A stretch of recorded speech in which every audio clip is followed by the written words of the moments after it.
Jat Hindi film review by allrounder star Ballem Venumadhav part 2 రెండో భాగం. ఆ రకంగా మనకు వచ్చినటువంటి ఈ జాటు రావడమే అదో ఇడ్లీల దగ్గరకు వస్తారు. తింటుంటే ఇడ్లీలు కింద పడేస్తారు ఒక రౌడీ మూక. కింద పడేసిన తర్వాత అక్కడ రచ్చరవి హిందీలో యాక్ట్ చేయడం జరిగింది. సో అతను వచ్చిన తర్వాత కింద పడేస్తే సారీ చెప్పమంటాడు. సారీ చెప్పకుండా అతను చేయి చేసుకుంటే వాళ్ళని కొడతాడు. కొట్టిన తర్వాత వాళ్ళు రామసుబ్బారెడ్డి పేరు చెప్తారు. రామసుబ్బారెడ్డి ఓపెనింగ్ ఎలా చూపిస్తారంటే, అతను భార్య గిదగిదిగా పరిగెత్తుకుంటూ వస్తుంటే భార్యని మాట్లాడనివ్వడు, తర్వాత కాబోయే అల్లుడిని మాట్లాడనివ్వడు, కూతురికి మాకు ఇంత ఈ ఏరియాలో ఇంత గొప్పవాడిని, నేను అంత గొప్పవాడిని అని చెప్తాడు. అజయ్ ఘోష్ చేశాడు ఆ పాత్ర.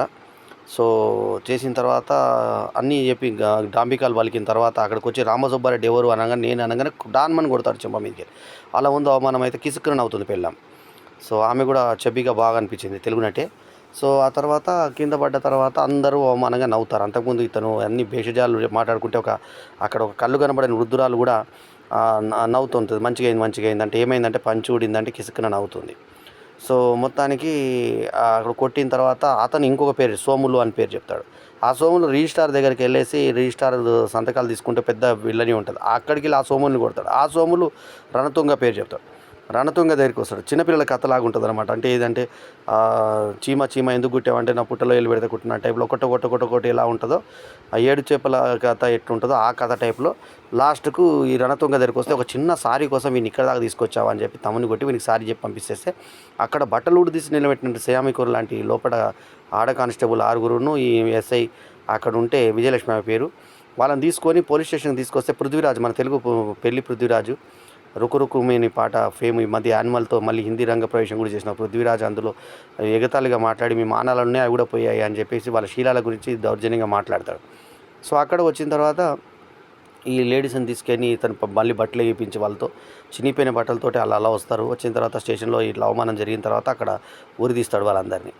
ఊరిదీసిన తర్వాత అక్కడ వాళ్ళు గుర్తించి ఇతను మామూలు పర్సన్ కాదని మిలిటరీ పర్సన్ అని గుర్తించిన తర్వాత ఇతనికి మిలిటరీ నుంచి సాయం అందుతుంది. అక్కడ నుంచి జగపత్ బాబు, ప్రకాష్ రాజ్, అక్కడ జగపత్ బాబు బయలుదేరుతాడు. ప్రకాష్ రాజ్ లేడు, జగపత్ బాబు బయలుదేరుతాడు. అతను బయలుదేరిన తర్వాత అతను బయలుదేరుతూనే ఉంటాడు సినిమాలో. ఇతను ఆల్రెడీ ఆ ఏరియాలో ఒక వ్యక్తి ఉన్నాడు పంపిస్తున్నా అని చెప్పి పంపిస్తాడు. ఓపెనింగ్ ఏమో రమ్యకృష్ణకి రాష్ట్రపతికి లేడీ రాష్ట్రపతి ఉంటుంది. ఆ లేడీ రాష్ట్రపతికి ఒక సందేశం వేలు కట్ చేసి మరీ చిన్న పాప లేఖ పంపిస్తుంది.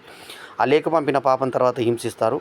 సో మొత్తానికి ఆ లేఖ ఎలా పంపారు ఏం సంగతి ఆ బ్యాట్లో ఉండు రెజినా కసండ్రా వాళ్ళందరిని చంపినట్టుగా మనకు చూపిస్తారు. లాస్ట్కు వాళ్ళందరినీ తుదముట్టించి జాట్ ఏ రకంగా కాపాడాడు అన్నది మిగతా యాక్షన్ కథ. స్టార్టింగ్ ఓపెనింగ్ చాలా మనకు ఆకట్టుకునే విధంగా సాగుతుంది. సన్నీ డియోల్ యంగ్గా అనిపించడం ఈ సినిమాకు ప్రధాన బలం. తర్వాత యాక్షన్ సీక్వెన్సెస్ చాలా బాగున్నాయి. సో బలాఢ్యుడిగా సూపర్ హీరోగా చూపించారు సన్నీ డియోల్ని. సో తెలుగు నటులను తెలుగు ప్రాంతంలో ఉన్నటువంటి కథతో జాటు ఈ ఉత్తరాది సినిమా రావడం ఒక విశేషమైతే, రమ్యకృష్ణ, జగపత్ బాబు ఒకప్పుడు కాంబినేషన్ వాళ్ళు, ఆయనకిద్దరు లాంటి ఎన్నో సినిమాల్లో కలిసి యాక్ట్ చేసిన వాళ్ళు జగపత్ బాబు, రమ్యకృష్ణ. సో అట్లాగే మనకు తెలుగులో ఉన్నటువంటి అజయ్ ఘోష్ని హిందీకి పరిచయం చేయడం, అట్లా చాలామంది తెలుగు నటులను వాడుకున్నాడు. ఆఖరికి డాక్టర్ మాదల్ రవి కూడా ఇందులో చిన్న పాత్రలో నక్సలైట్లో మన మిలిటరీ దాంట్లో హెడ్గా కనబడడం జరిగింది. 2 సీన్లో కనబడతాడు అతను కూడా, మా మిత్రుడు, మంచి మిత్రుడు.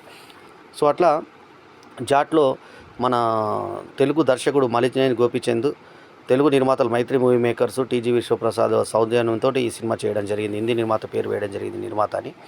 సో మొత్తానికి జాటు ఈ రకంగా ఒక యాక్షన్ కోరుకునేటువంటి ప్రేక్షకులకు కనువిందుగా ఉన్నటువంటి సినిమాగా చెప్పుకోవచ్చు. అయితే సాధ్యాసాధ్యాలు పక్కన పెడితే ఒక సూపర్ హీరో సినిమాని చూస్తున్న ఫీలింగ్తో మనం చూస్తే బేతాబు, గదర్ 1, గదర్ 2, తర్వాత మన దామిని లాంటి సినిమాల ద్వారా తన సూపర్ స్టార్ డమ్ను నిలబెట్టుకున్నటువంటి మన సన్నీ డియోల్ ఈ సినిమాలో హీరో కావడం, అతను దానికి పూర్తిగా ఆజ్కా అర్జున్ లాంటి సినిమాతో యాక్షన్ హీరోగా ఎంతో ఎత్తుకెదిగినటువంటి సన్నీ డియోల్ ఈ సినిమాలో మరి అద్భుతంగా చేయడం బాగుంది. అతని తమ్ముడు బాబీ డియోల్ కూడా విలన్గా రాణిస్తుంటే ఇంకా హీరోగా ఇతను ఇంకా కొనసాగుతూ ధర్మేంద్ర కుమారుడుగా కాకుండా తనదంటూ ఒక బ్రాండ్ సృష్టించుకున్న సన్నీ డియోల్ నటనాపరంగా ఎప్పుడు ఒకటే డైలాగ్ ఉండదు. డైలాగ్ బాగా చెప్తాడు అతను. ఆ డైలాగ్ కృష్ణ ఎట్లా చెప్తాడో అట్లా డైలాగ్ చెప్తాడు. అతని డైలాగ్స్ ఆకట్టుకునే విధంగా ఉన్నాయి ఈ సినిమాలో. సో అట్లాగే అతని భీకరమైన నటనలు, పోరాటాలు, అతని బాడీని చూపించుకునేటువంటి పద్ధతి అదంతా కూడా బాగుంటుంది. హీరోయిన్ లేకుండా మొత్తం వ్యాంప్ క్యారెక్టర్స్ సాంగ్స్ తోటి నడిపించుకుని వచ్చినటువంటి ఈ కథలో శృంగారం పాలు తక్కువే ఉంది. అయినా కానీ యాక్షన్ పార్ట్ బాగుండి, అయితే ఇందులో బరివాతలు చూపించేటువంటి రజినా కసండ్రా వీళ్ళ అమ్మాయిలను నగ్నంగా నిలబెడుతుంది శ్యామి కేర్ లాంటి వాళ్ళని. అక్కడ కొంచెం గ్లామర్ ఒలకపోసారు తప్పించి ఇంకా సినిమాలో ఎక్కడ లేదు. ఇంకొక దగ్గర కూడా ఒక అమ్మాయిని బట్టలిప్పేటువంటి ప్రక్రియలో కూడా మనకు లోదుస్తులతో చూపిస్తారు అంతే. మనకు ఆ పిల్ల పిచ్చిదైపోయిందని చూపిస్తారు. అప్పుడు పాత హీరోయిన్ ఆమెను చూపించారు మనకి. సో ఆ పాత మణిని తల్లి ముసలి పాత్రలో, వృద్ధురాలి పాత్రలో చూపించారు. సో ఓవరాల్గా రణతుంగ నా పేరు తలుచుకొని భయపడి పారిపోయే విధంగా చేస్తానంటూ ఛాలెంజ్ విసురుతాడు.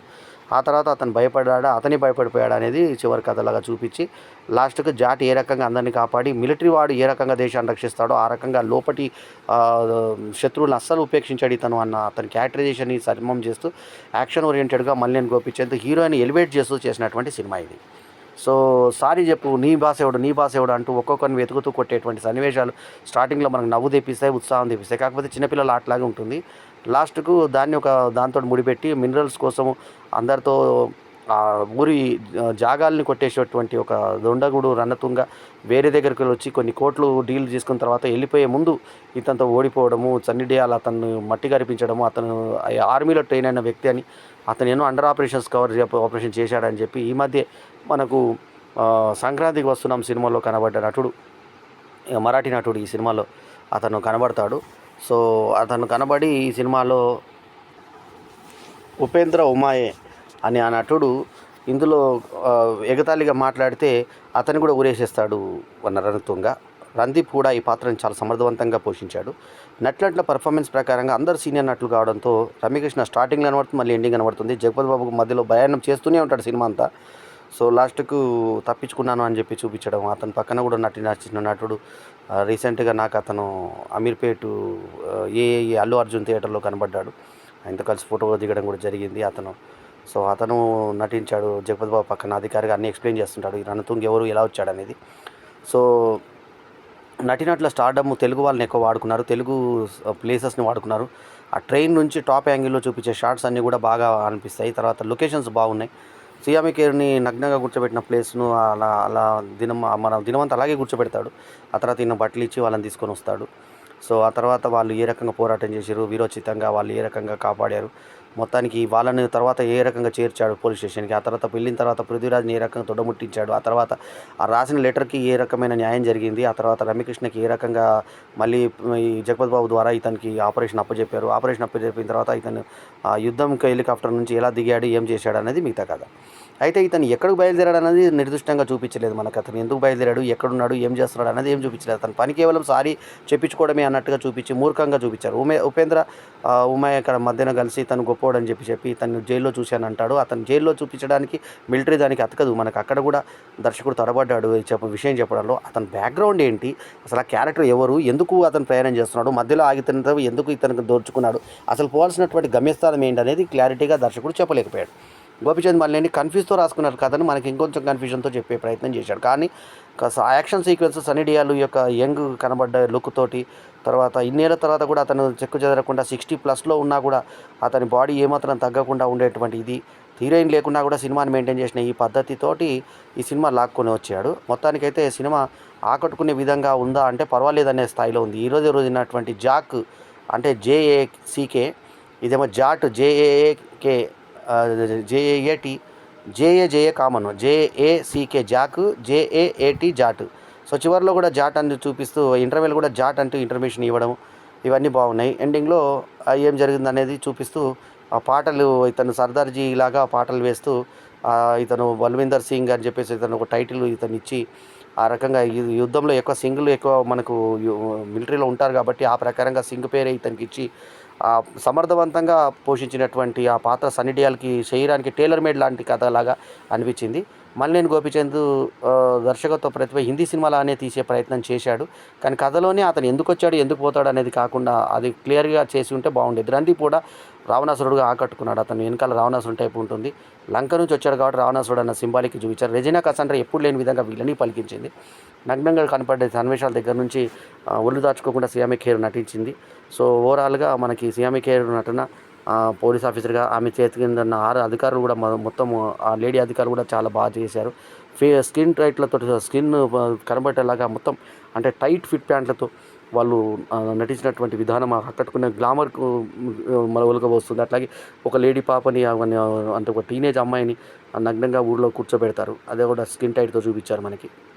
సో ఇలాంటి కొన్ని నగ్న సన్నివేశాలను కూడా మాస్ మసాలా కోసం పెట్టుకొని మంచి యాక్షన్ సన్నివేశాలను కలబోసి ఒక జాట్ అనే సినిమాని ఒక ఏరియాలో ఒక భూమి కోసం అని, అది మనకు కలేజా సినిమాలో ఏ రకంగా అయితే భూమి కోసం ఒక ప్లేస్ తీసుకుంటారో ఆ రకమైనటువంటి సన్నివేశాలు అల్లి మల్లేని గోపీచంద్ చేసినటువంటి ఈ సినిమా యాక్షన్ పీరియడ్ల వరకు ఆకట్టుకునే విధంగానే సాగుతుందని చెప్పాలి. ఈ సినిమాకి నేను ఇచ్చినటువంటి రేటింగ్ 3/5. అయితే ప్రత్యేకత ఏంటంటే ఒకే రోజు ఒకే నిర్మాతల సినిమా మైత్రి మూవీ మేకర్స్, పీపుల్స్ మీడియా కలిపి టీజీ విశ్వప్రసాద్ను, నవీన్ ఎర్నేని, రవిచంద్ ఎలిమంచిల్లు కలిసి చేసినటువంటి సినిమాలు.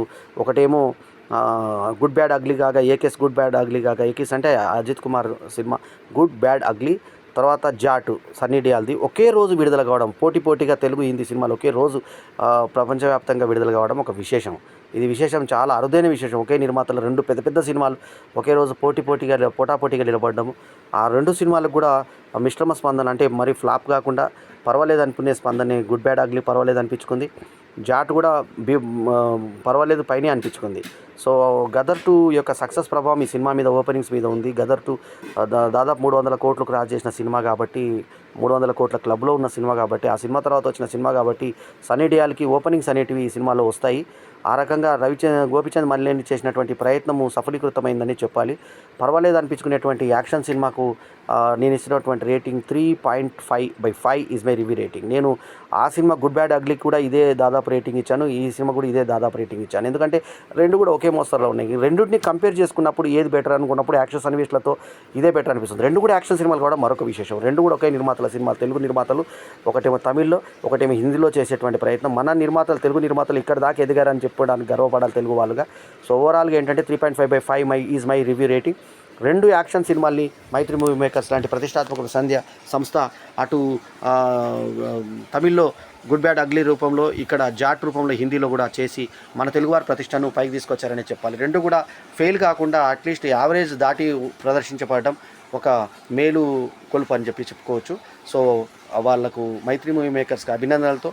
సో ఓవరాల్గా ఈ సినిమాకి నేను ఇచ్చిన rating 3.5/5 is my review rating. ఈ రివ్యూ కనుక మీకు నచ్చితే లైక్ చేయండి, కమెంట్ చేయండి, షేర్ చేయండి. మా ఛానల్కు తప్పకుండా సబ్స్క్రైబ్ చేయండి. ఎల్లప్పుడూ మీ ఆదరాభిమానాలు ఆశించే మీ ఆల్రౌండర్ స్టార్ బల్లెం వేణుమాధవ్. నమస్తే, జై హింద్.